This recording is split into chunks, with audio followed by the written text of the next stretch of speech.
오늘 종가 데이터를 뜯어보다가 이거 심상치 않은데? 하는 지점을 발견했습니다. 남들이 아직 보지 못하는 그 1%의 틈, 오늘 여러분과 함께 열어보려고 합니다. 시러위크 2026에서 나온 인사이트를 바탕으로 만약 호르무즈 해협에 문제가 생긴다면 에너지 지도가 어떻게 완전히 새로 그려지는지, 그리고 그 격변 속에서 우리는 어떤 기회를 잡아야 하는지 지금부터 아주 깊숙이 파고 들어가 보겠습니다. 자, 오늘은 이런 순서로 한번 지도를 그려볼 겁니다. 먼저 시장의 판을 바꾸는 거대한 규칙의 변화부터 짚어볼 거고요. 이어서 공급과 수요, 양쪽에서 벌어지는 엄청난 변화, 그러니까 미국 셰일 오일의 시대가 저물고 AI라는 새로운 수요 괴물이 나타난 현상을 분석할 겁니다. 그리고 이 모든 분석을 녹여서 당장 여러분의 포트폴리오에 적용할 수 있는 구체적인 실행 계획, 그리고 이 새로운 시대의 주인공이 될 핵심 종목들까지 확실하게 짚어드리겠습니다. 자, 그럼 본격적으로 시작해볼까요? 첫 번째, 새로운 지도와 새로운 규칙입니다. 제가 오늘 가장 강조하고 싶은 부분인데요. 에너지 시장을 지배하던 최우선 가치가 전환해서 안보로 완전히 넘어갔다는 겁니다. 이건 그냥 트렌드가 바뀌는 수준이 아니에요. 제가 20년 동안 시장에서 겪어본 몇 안 되는 그야말로 레짐 시프트, 그러니까 판 자체가 뒤집히는 근본적인 변화입니다. 새 CEO가 한 이 말이 지금의 현실을 아주 정확하게 보여주죠. All of the above. 이게 무슨 뜻이겠어요? 있는 건 전부 다 끌어모아야 한다는 겁니다. 불과 몇 년 전까지만 해도 신재생에너지가 유일한 미래처럼 이야기됐잖아요.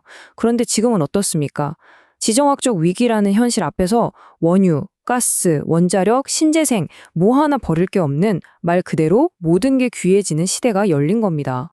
이 패러다임의 변화 한번 비교해서 보시죠.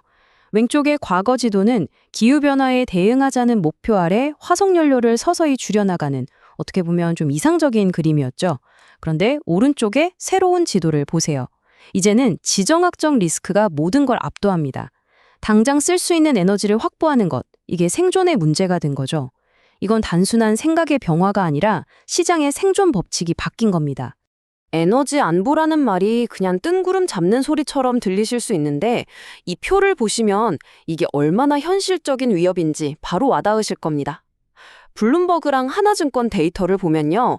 카타르의 핵심 가스 시설은 복구하는 데 5년이 걸린다고 하고 UAE나 이라크의 시설들도 줄줄이 멈춰섰습니다. 이건 그냥 유가가 좀 오르는 문제가 아니에요. 글로벌 공급망 전체가 마비될 수 있다는 아주 구체적인 위협인 거죠. 지도가 바뀔 수밖에 없는 이유입니다. 자, 여기서 잠시 호흡을 고르고요. 이 지도를 완성할 다음 퍼즐 조각을 맞춰봐야 합니다. 바로 공급 쪽 이야기입니다. 전 세계가 에너지를 더 달라고 아우성치는 바로 이 타이밍에 지난 10년간 세상에 기름을 공급해온 미국의 셰일 혁명이 드디어 한계에 부딪혔다는 신호가 아주 강력하게 나오고 있습니다. 이 그래프가 바로 그 불편한 현실을 보여줍니다. EIA나 S&P 글로벌 같은 기관들 전망을 보면 미국 원유 생산량 증가세가 2026년부터는 거의 멈출 것으로 보입니다. 지난 10년 동안 시장은 사실상 이 셰일 오일이라는 강력한 엔진 하나만 믿고 달려온 거나 마찬가지거든요. 제가 20년 실전에서 뼈저리게 느낀 게 뭐냐면요.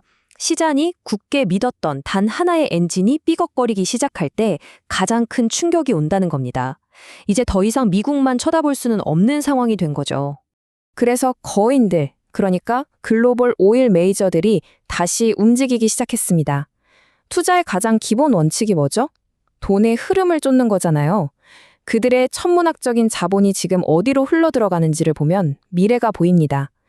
바로 가이아나, 브라질 같은 새로운 땅, 그리고 멕시코만 같은 깊은 바닷속입니다. 대부분 개발이 훨씬 어렵고 돈도 많이 드는 곳들이죠. 그만큼 절박하다는 뜻이고 이건 곧 완전히 새로운 공급망 지도가 그려지고 있다는 명백한 증거입니다. 자, 지금까지 공급 쪽 얘기를 했으니까 이제 수요 쪽 얘기를 해야겠죠. 여기서 진짜 게임 체인저가 등장합니다. 바로 AI의 끝없는 갈증입니다. 이건 과거의 수요 예측 모델로는 아예 계산조차 할 수 없었던 완전히 새로운 차원의 전력 수요가 나타나면서 기존의 에너지 방정식을 통째로 뒤흔들고 있습니다. 이 숫자 플러스 28 BCF/D, 이게 그 충격을 아주 단적으로 보여줍니다. 킨더모건 전망인데요. 2030년까지 미국에서만 데이터 센터 때문에 하루에 이만큼의 천연가스 수요가 더 늘어날 거라는 예측입니다. 이게 얼마나 어마어마한 양인지 감이 잘 안 오시죠? 쉽게 말해서 지금 미국 전체가 쓰는 천연가스 양의 20%가 넘는 양이 추가로 필요해진다는 얘기입니다. 이 숫자가 여러분 계좌에 어떤 의미를 가질까요? 간단합니다. 기존 전력망으로는 이 수요를 절대 감당할 수 없다는 뜻이고 새로운 에너지원을 필사적으로 찾아야만 한다는 뜻입니다. 그럼 데이터 센터들은 손 놓고 기다리고만 있을까요? 천만요, 아주 실용적인 해결책을 찾아냈습니다. 바로 적시의 현장에서 전략. 전력망에 깔릴 때까지 마냥 기다리는 게 아니라 아예 데이터 센터 부지 옆에 직접 발전소를 지어버리는 거죠. 일단 태양광하고 ESS로 빠르게 전력을 확보하고 이걸로는 부족하니까 안정적인 가스 발전기를 바로 옆에 붙입니다. 이 모든 게 1년에서 1년 반이면 끝난다고 해요. 결국 단기적으로는 화석연료에 대한 의존도가 오히려 더 높아질 수밖에 없다는 걸 보여주는 거죠. 바로 이 질문이 새로운 에너지 지도의 핵심이자 우리 투자의 방향을 알려주는 가장 중요한 질문입니다. 태양광은 해가 없을 땐 무용지물이고 가스는 결국 탄소를 뿜어냅니다. 그렇다면 AI 시대가 요구하는 이 안정적이고 막대한 양의 그러면서도 탄소 배출이 없는 기저전력은 과연 어디서 찾아야 할까요? 이 질문에 대한 답을 찾는 과정에서 다음 투자 기회가 선명하게 드러납니다. 바로 원자력 그리고 소형 모듈 원전 SMR입니다. 자, 지금까지 거대한 시장의 지각 변동을 분석해 봤습니다. 이렇게 모든 게 불확실하고 혼란스러워 보일 때가 오히려 지도를 제대로 읽는 투자자에게는 가장 명확한 기회가 되기도 합니다. 그럼 우리 포트폴리오를 위한 구체적인 액션 플랜은 무엇일까요? 제 원칙은 아주 간단합니다. 첫째, 지정학적 리스크에서 오히려 수혜를 보는 자산의 비중을 늘린다.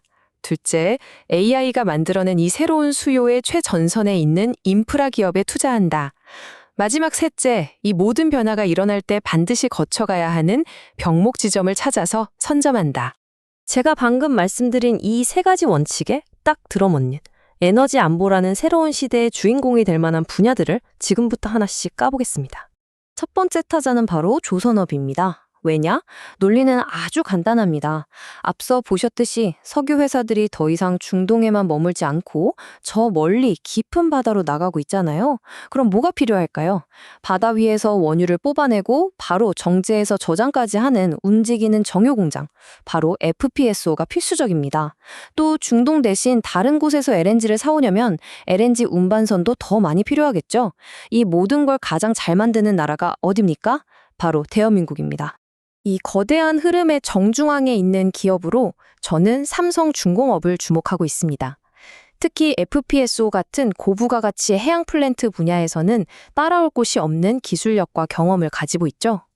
새로운 에너지 지도가 그려지는 과정에서 가장 확실한 수혜를 볼 기업 중 하나라고 생각합니다. 두 번째는 에너지 저장 시스템 ESS입니다. ESS는 지금 양쪽에서 수요가 터지고 있습니다. 첫째, AI 데이터 센터가 안정적인 전력을 원하니까 태양광이랑 세트로 무조건 깔아야 하고요.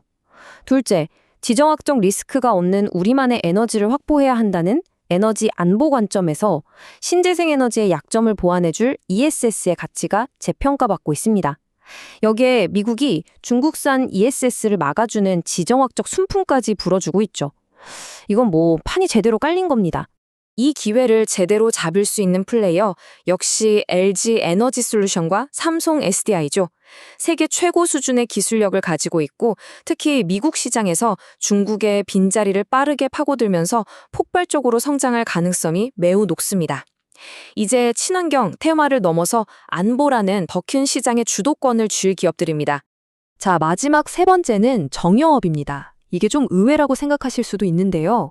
중동의 정유시설이 멈춘다는 건요, 단순히 원유 공급에만 문제가 생기는 게 아닙니다. 항공유, 경유 같은 석유 제품 공급에 직격탄이 날아온다는 뜻이죠. 그럼 어떻게 될까요? 한국처럼 중동이 아닌 곳에 있는 정유사들의 가치가 급등하게 됩니다.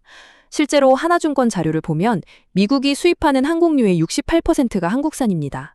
에너지 안보 시대에 한국의 정유시설은 그냥 공장이 아니라 동맹국들의 생명줄과 같은 전략적 자산이 되는 겁니다. 이런 구조적인 변화의 수혜를 고스란히 받을 기업들이죠. 바로 SOL과 SK이노베이션입니다. 세계 최고 수준의 설비 효율을 바탕으로 이렇게 높아진 정제 마진을 그대로 이익으로 연결시키면서 새로운 에너지 질서 속에서 기업 가치가 완전히 재평가될 수 있다고 봅니다. 오늘 우리는 에너지 지도가 근본적으로 어떻게 바뀌고 있는지, 그리고 그 안에서 어떤 기회가 숨어 있는지를 함께 살펴봤습니다. 20년 넘게 이 바닥에 있으면서 제가 내린 결론은 딱 하나입니다.